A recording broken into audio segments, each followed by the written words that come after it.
Good morning, class. The lesson which we are going to start up today is A Triumph of Surgery by James Herriot. This is the very first lesson from your book Footprints Without Feet. Before we start up with the lesson, let me give you the meanings of certain words. Here the word triumph means victory, to win, victory. And surgery means veterinary hospital, the hospital for animals, veterinary hospital. So, the title itself conveys that the story revolves around something which depicts, which shows how it was a victory of the veterinary hospital. So the three main characters of the lesson is Mrs. Pumphrey, Tricky, and the narrator himself. So who was Mrs. Pumphrey? She is a fabulously rich lady, very, very resourceful. But she was foolishly indulgent and would pamper the dog, her pet. What was the name of the pet? Tricky. She had a pet, a dog, and she loved the pet, loved it like her own son. Overfed the dog, overpampered with lots of ice creams, milk, cakes, pastries, and in a way ignorant. She was in a way ignorant as she did not know that the dog needed exercise also. And that was the only problem. So now we will just look at Tricky. Tricky is the name of the dog here in the lesson. Tricky is a Dachshund dog, over-pampered by Mrs. Pumphrey, and who would not like that luxuries in life, children? He was enjoying the princely luxuries provided by Mrs. Pumphrey. He was overfed, and that was the reason it became hugely fat, lazy, at times motionless. Okay, and the condition went on deteriorating. And at that point of time enters the narrator, that is Mr. James Herriot. Who was he? By profession, Mr. Herriot was a veterinary doctor for animals. And when the resourceful Mrs. Pumphrey, rich lady Mrs. Pumphrey overfed Tricky and the condition deteriorated, who was the last source where they went? Mr. Herriot. He was kind and gentle with animals and he cured Tricky, and that was the reason the chapter is named A Triumph of Surgery. I hope I'm able enough to give you the basic gist of the lesson. Now we'll start up with the explanation.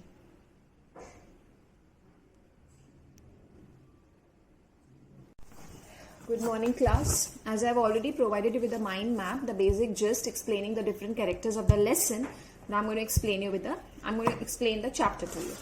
A Triumph of Surgery by James Herriot.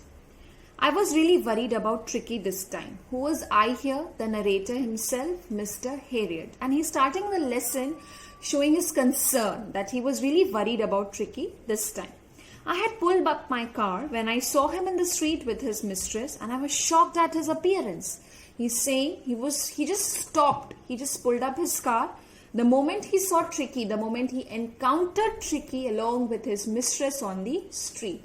Why? What was the reason of his concern? Keep on underlining. He became hugely fat like a blotted sausage with a leg at each corner. Tricky had become hugely fat, very fat, seemed like he was a cylindrical sausage, a blotted, huge fat sausage. Sausage is an eatable item which is cylindrical in shape. So the appearance of Tricky had become hugely fat, cylindrical kind of an object with legs coming out at each corner, so fat. His eyes bloodshot, underline bloodshot. What does the word bloodshot means? Inflamed, tinged blood, red like blood. They were flaming out like red like blood. So his eyes bloodshot and rheumy. Rheumy means watery with mucus. Stared straight, the eyes stared straight, and his tongue lolled out. And his tongue was lying out. Lolled means lying out. So what was the reason for his concern, children? Tricky had become hugely fat. His eyes were bloodshot and rheumy, and his tongue came lolled out. He was hugely fat like a sausage with a leg at each corner. Mrs. Pumphrey hastened to explain. Hastened, underline hastened, and the word hastened means she was quick enough to explain. He was so listless, Mr. Harriet. He seemed to have no energy. I thought he must be suffering from malnutrition. So I have been giving him some little extras between the meals to build him up, some malt and cod liver oil and a bowl full of Horlicks at night to make him sleep. Nothing much really. So here started Mrs. Pumphrey. She quickly explained, he was so listless. He here means the dog. Tricky. Underline and write. He means the dog. He was so listless. Listless means the dog lacked energy. Was not that energetic. He was listless. Mr. Harriet. She was explaining to Mr. Harriet. He seemed to have no energy. I thought he must be suffering from malnutrition. So she felt like the dog was suffering from malnutrition, malnourished. She felt like the dog needed some extra, and that was the reason she kept him overfeeding. So I have been giving him some little extras between the meals. Between the meals means in spite of his regular meals, she kept on adding some malt. Malt means cereals. Cod liver oil. Cod liver oil is the oil extracted from the liver of the cod fish. So she provided him with malt, cod liver oil and a bowl full of Horlicks at night to make him sleep. And she added nothing much really. Other than the meal, keep on underlining children for 2 marker. Other than the meal, Tricky was provided with malt, cod liver oil and bowl full of Horlicks. And she added nothing much really. So isn't it she was crazy, children? She was ignorant enough that Tricky was just a little dog. And she kept on offering him, she kept on feeding him just like her own son. And that was the reason of the problematic situation with Tricky. Tricky became listless. Tricky became motionless. Tricky was fat. And Tricky was offered no exercise. So all these things turned out to be a heroic situation for Tricky. And did you cut down on sweet things as I told you? So Mr. Harriet was inquiring, did you cut down? Did you really stop giving him sweet things? Because Mr. Harriet had already, told her, warned her not to give too many sweet things, to cut down, to decrease with the sweet items in the diet of Tricky. So he was just inquiring. Oh, I did for a bit, but he seemed to be so weak, I had to relent. She said yes, she started to. She cut down. She decreased the proper amount of intake in the dog's diet for the sweet items, but only for some time. And she gave a reason why. Because Tricky seemed to be very weak to Mrs. Pumphrey. And she had to relent. Relent means, underline relent, change her mind. She had to back down. He does love ice creams, cakes and chocolates, so I can't bear to refuse him. So she's adding on that Tricky had a sweet tooth. He was crazy for cakes, creams and ice creams and chocolates. And that was the reason she cannot refuse but to give him. I looked down again at the little dog. That was the trouble. So Mr. Harriet checked upon the dog again and he found the trouble. Tricky's only fault was greed. Underline. The only fault of Tricky was his greed. His habit of not saying no. His habit of not refusing to the extras food item provided to him. He had never been known to refuse food. He never refused foods. He would tackle a meal at any hour of the day or night. He would enjoy a meal at any hour of the day or night. He would never say no. This shows that Tricky was greedy enough.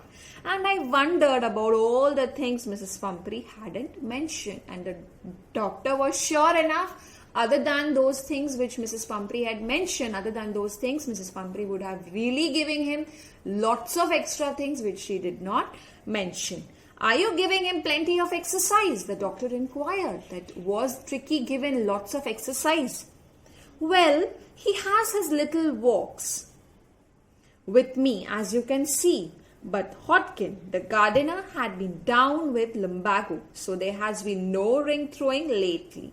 So she says, yes, I am providing him with walks. As you can see right now also we are walking on the street.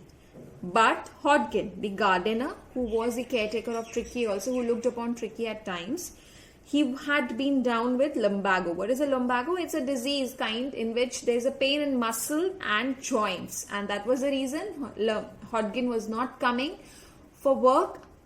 So there had been no ring throwing, that game which dogs used to play, ring throwing exercises lately. So only mere little walks with the mistress. Lots of exercise, lots of eatables, but no exercise. So you all can imagine the condition of the dog. I tried to sound severe.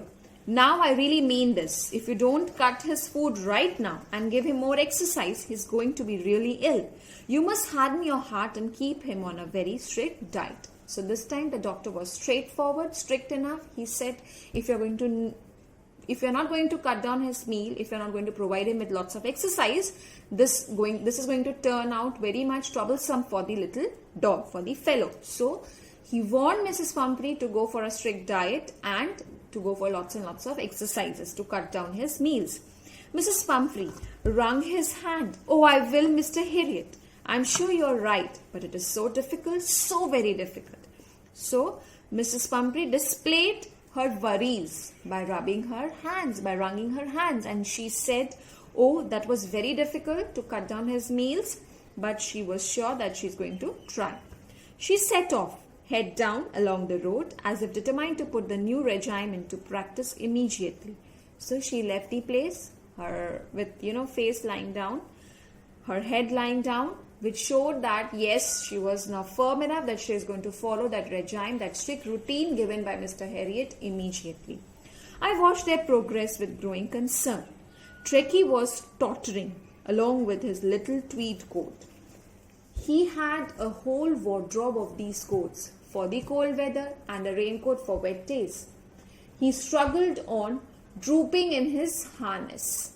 I thought it wouldn't be long enough before I heard from Mrs. Pumphrey. So when they left, the doctor kept on, he just watched their progress. He just kept a check on the way they were walking. And he's sharing that Tricky was tottering. He was, moving like in a very unsteadifying way along with his little tweed coat. Tweed means a woolen fabric. The dog was with a coat, woolen coat, and the doctor mentions that he had a whole wardrobe of these coats. Tricky had the entire wardrobe full of these coats. This shows that he was just enjoying the princely luxuries of his life. For the cold weather, a separate for winter, separate coat for summers, for rains, and so on. He struggled on. He was trying to walk, drooping in his harness. He was very lethargic, very listless. I thought it wouldn't be long before I heard from Mrs. Pumphrey. Doctor was sure enough that very soon Mrs. Pumphrey is going to give her a call, explaining the deteriorating condition of Tricky. The expected call came within few days, and the call came within few days. Mrs. Pumphrey was distraught. Underline, upset. Distraught means upset. Mrs. Pumphrey sounded really upset. She sounded upset. She was very upset. And what was the reason for her distraughtness? Keep on underlining. Tricky would not eat anything, refused even his favorite dishes, and besides he had bouts of vomiting. So Tricky finally gave up eating. He even refused for his favorite meals. And other than that, he had bouts of vomiting, sessions of vomiting. So this concludes, children, excessive of anything, over excessiveness of anything is always Zardius, is always bad. He spent all his time lying on a rug, panting. So he spent all his time lying on a mattress, panting, breathing heavily. Okay, short, quick breath. Underline, panting means short and quick breath. Rug means mattress. He refused his favorite dishes. He refused eating. Why? On the other hand, he was listless, motionless, had bouts of vomiting, sessions of vomiting. He kept lying on a rug and he kept on panting. Did not want to go for walks, did not want to do anything. So this shows that he was listless, motionless. He preferred lying on the mat. I had made my plans in advance. The only way was to get Tricky out of the house for a period. I suggested that he be hospitalized for about a fortnight to be kept under observation. As the doctor was already prepared, he knew the solution for this. So he was planned only, he was ready with the plan. He suggested Mrs. Pumphrey that Tricky had to be taken to the veterinary hospital to the surgery for a fortnight. That is 2 weeks. The poor lady almost swooned. Swooned means fainted. The lady, on hearing the news that Tricky would be hospitalized, she almost fainted. She loved the dog like anything. She was sure he would pine and die if he did not see her every day. She was sure that he here means the dog. Tricky would pine, that Tricky would feel sad, and into that sadness he would definitely probably die if he did not see his mistress daily. But I took a firm line. Tricky was very ill and this was the only way to save him. In fact, I thought it best to take him without delay, and followed by Mrs. Pumphrey's wailings, I marched out to the car carrying the little dog wrapped in a blanket. So doctor was already there. He thought he's not going to delay anymore now. He's not going to entertain any excuses of Mrs. Pumphrey, and he was firm enough, he was strict enough. He took the dog, which was wrapped up in the blankets, and he started for the hospital. He was ready to carry him to the hospital. He marched out to the car, taking him in the blanket. He kept aside all the wailings of Mrs. Pumphrey, and he was strict enough that no, this time he's going to head towards the hospital, no other way out. The entire staff was roused, and maids rushed in and out, bringing his day bed, his night bed, favorite cushions, toys, rubber rings, breakfast bowl, lunch bowl, supper bowl. The way a little kid has been raised, my children, the same way here the dog was raised. See, you can make out how badly he was loved and pampered by Mrs. Pumphrey. Entire staff was into the work. They rushed here and there, bringing out all his daily necessities. Day bed, night bed, favorite cushions, toys, rubber rings, breakfast ball, different supper ball, lunch ball. Who treats a dog like this, children? This much of pamperings, but here Tricky was enjoying all these things. Realizing that my car would never hold all the stuff, I started to drive away. Dr. Harriet felt all these things very absurd, childish nonsense, and he felt like he is not going to carry all these things to the veterinary hospital, so he started driving. As I moved off, Mrs. Pumphrey, with a despairing cry, threw an armful to the little coats through the window.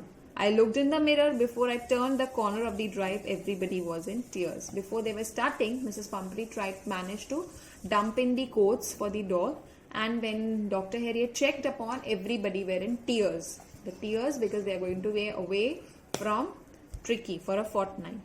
Out on the road, I glanced down at the pathetic little animal gasping on the seat by my side. They started. Mr. Harriet started in the car along with that motionless creature who was just on the seat by his side. I patted the head, and Tricky made a brave effort to wag his tail. He patted Tricky's head, and Tricky anyhow managed to wag his tail. Poor old lad, I said. You haven't a kick in you, but I think I know a cure for you. You don't have that spark, the kind of spark the dogs have. And doctor felt very sorry for his condition, and he said that he knew he was knowing enough. He was knowing how to cure him out, how to drag him out, how to bring him out to a normal condition. He was sure enough. So we'll stop here. In the next lesson, we'll start up further. Whatever I have told you, underline those hard words. You can see the video again and read whatever I have done today. That's all, children. Have a good day.